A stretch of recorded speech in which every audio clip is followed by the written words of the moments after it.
With the type street curb. So here's a question for my brilliant physical therapy colleagues out there. When I was originally taught manual muscle testing, back when I was just a ute. What is a ute? We were taught the brake test, just an isometric resistant test. But over the years, I've learned that I want to test isometrically. I want to test through the entire range of motion. I want to check for speed. I want to test eccentrically, and also open chain and closed chain. So if I'm checking the quads or the knee extensors, I'm checking them on the table, resisted knee extension, but also closed in a closed chain motion or activity such as forward step up or forward step down. So I would like to know, how are you all performing your manual muscle testing? Are you performing the brake test? Are you going through the entire range of motion, open chain, closed chain? Inquiring minds want to know. Thank you so much for that question. I think it's a very valuable and important question to ask. When you're in PT school, you really just learn the general muscle tests. And when I got out of PT school and I was doing them, the information I was getting, the quality of the information I was getting from these traditional muscle tests, just wasn't that great.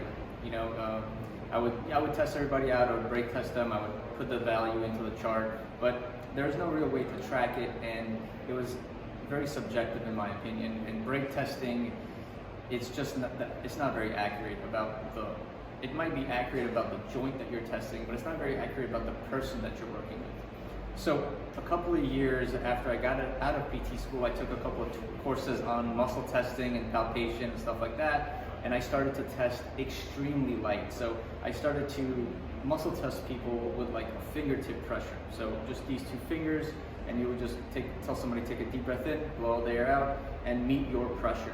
And the information I got out of that light muscle testing test was really good. A lot of quality information. So for example, when you brake test, the person just tries to meet your pressure, and you put as much pressure as you can, and you miss the subtleties of that movement. But when you lightly test somebody, what you notice is you actually see all of their compensations come out into the light. For example, if you lightly test somebody's elbow flexion, you would notice that they might hike their shoulder up. You might notice that they bring their elbow out like this. You might notice that they're trying to get that going with the wrist flexors. You know, they're trying to do this instead of using their elbow flexors. You also start noticing things like they're bracing, they're holding their breath, they're, start blinking really quickly. All these different compensation strategies that this person's using just to flex an elbow.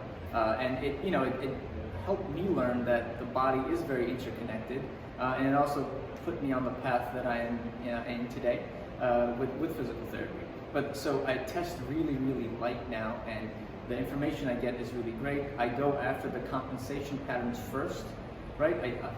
For example, if I test somebody's elbow, I notice that they're bringing their shoulder up, I'll muscle test out their shoulder and figure out what's going on and try to clear some of that out, and then retest their elbow and see if that's still there.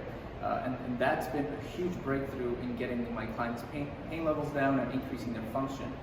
The other question that you asked, which was phenomenal, was like the ranges of testing. I've never really been a big fan of testing a muscle through all of its ranges because they're arbitrary, right? It's just the ranges that we found in, that we learned in a textbook.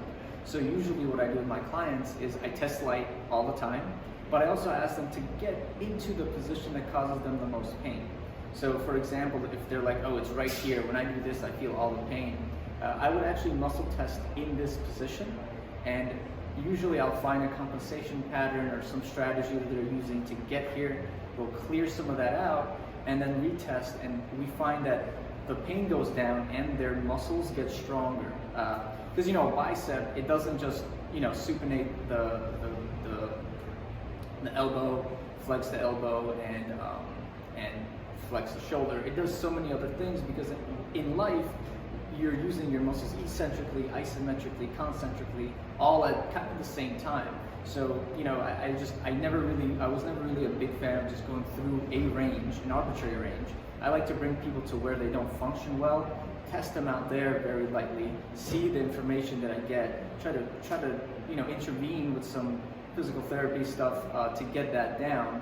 to get their compensation patterns down, and then go from there. And that's brought me some really great results to my clients, and I'm so happy that you asked this question, because I don't think that this gets talked about a lot, and I think people are just stuck on the brake testing that they learned in school. So I hope this helps somebody. That was a great question. Thank you so much for asking. Thank you so much for asking. We live in Brooklyn with the type street curb hangers and the beat don't stop. We live in Brooklyn.